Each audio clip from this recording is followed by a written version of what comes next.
owners ordered teams to remove Shedeur Sanders from draft boards.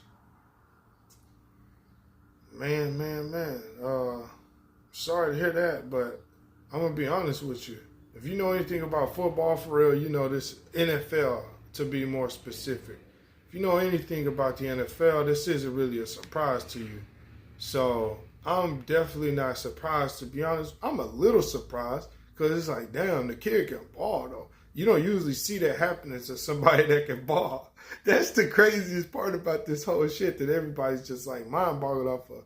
Like, all right, everybody feels personal because he's an arrogant little cocky asshole, but at the same time, you know what type of kid he really is. You know, if you draft him, you know, he went to the 5th round. You know, if you would have picked him in the 1st round, he still would have went and gave it his all. So that's why it's like, what are y'all so butthurt about? He got to, you know, he do his own thing too. Anyway, here's a quick read on this because I got some real receipts on this. Here we go. Some NFL owners ordered teams to remove QB Shedeur Sanders from their draft boards, which led to his draft slide. Quote, they took him off and they had him took off because the owner said, take him off. I don't want that guy. Shedeur Sanders just torpedoed himself, end quote. Boomer Esiason said. If you don't know who Boomer Esiason is, he used to be the quarterback for the Cincinnati Bengals that led him to the Super Bowl, shit like that. All right, here's another quote. His attitude off the field at the combine. His dad didn't help him either. You know, he was on podcast talking about, this is my son. If I can get him to where I want him to get him to, I'm going to do that. I mean, he's very high on himself, and I think he was very off-putting to many coaches and general managers in the league, Esiason said. During his NFL Combine media session, Sanders told teams not to draft him if they weren't serious about changing their franchise or culture. Quote, if you ain't trying to change the franchise or the culture, don't get me, end quote. And guess what?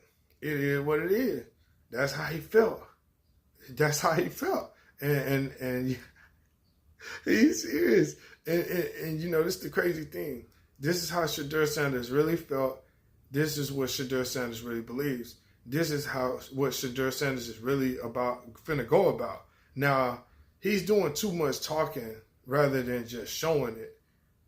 Your play speaks for itself at this level. There's nothing you can say anyway. So that's just annoying right there and a distraction right there to a lot of people, I'm sure. But also, you got to keep in context who you're talking about here. This is Shedeur Sanders, the son of Deion Sanders. So what Shedeur don't understand is Deion dominated first, then talked second. He celebrated second. He never high-stepped until he scored. You know what I'm saying? Like, or he didn't, you know what I'm saying? He scored first. Deion was a dog. I don't know if I necessarily say Shedeur Sanders is a dog. He's all right, but he's cool, you know, but I don't know if I say he's a dog. Deion Sanders was absolutely a dog. Absolutely a dog. So that's the thing about this. Shedeur's trying to go about this being like his dad too much when it's like, bruh, you're not quite your dad, bro. You're not. Sorry to say, your dad was an all-pro Hall of Famer, arguably the greatest at his position in the history of the game. You are nowhere near any of that kind of shit for you to be acting like this. Now, if you were coming in the game just like how your dad did, already a GOAT, coming in the game, it was no debate. You know what I'm saying? Your dad was a first-round pick, millions of dollars off the bat. Plus, he played baseball, two-sport athlete at the same motherfucking time. And he had a rap career. Come on, man. Jewelry, all of this kind of shit, man. He really did the thing. You know what I'm saying? So it's just different. But see, the thing about it, what people keep missing about Deion, he actually put the motherfucking work in. Shedeur is okay, but like I say, man, he's not like that, man. You know what I mean? So he got to tone it down, man. And he got to realize that his dad only did that. That's who his dad was. He wasn't trying to be nothing he wasn't. You know what I'm saying? Like, that shit was just Deion. And Dion knew when to be like that, over the top and shit. Shedeur just trying to be over the top every chance he get. It's like, come on, man. That shit do get annoying. Like, bro, we're trying to actually talk business here. You at your ass still not focused. You're not paying attention. All kind of shit. You're late. You know what I'm saying? They frowned upon that, man. And the New York Giants, we took Jackson Dart. You know what I'm saying? And Jackson Dart, hey, what can I say? The kid was more dialed in when it was time. The kid was more dialed in. The kid's just as talented. And he was ready to go. He answered all the questions right. He was on time. He stayed late. You know what I'm saying? Jackson Dart came on time, stayed late. Came early and stayed late. How about that? Your ass was late and you left early. You know what I'm saying? Like, bro, I'm not drafting you, bro. Get your ass out of here. You know what I'm saying? Shit like that. Like, these other guys come in just as good as Shedeur, or if not better. Cam Ward. They said Shedeur was arguably just as good as Cam Ward, maybe even better. Some say Shedeur is the best in the draft. But when your ass is showing up late to the throwing, and then they say he wasn't even taking throwing the ball seriously, when your ass show up late to them drills and the combine and the interviews, when your ass constantly showing up late and then you leaving early, these other guys are elite talents too. They came early. They came an hour early, actually. They're not late. They're answering every question we ask seriously, focused, locked in. Their ass ain't distracted by some other shit off the field. They're ready to go. You know what I'm saying? Cam Ward, he ends up getting picked number 1. Shedeur falls out of the number 1 pick. And then he goes all the way down. The next pick, New York Giants select Jackson Dart. Yes, depending on how that process went, I might have selected Dart over Shedeur too. Sorry to say.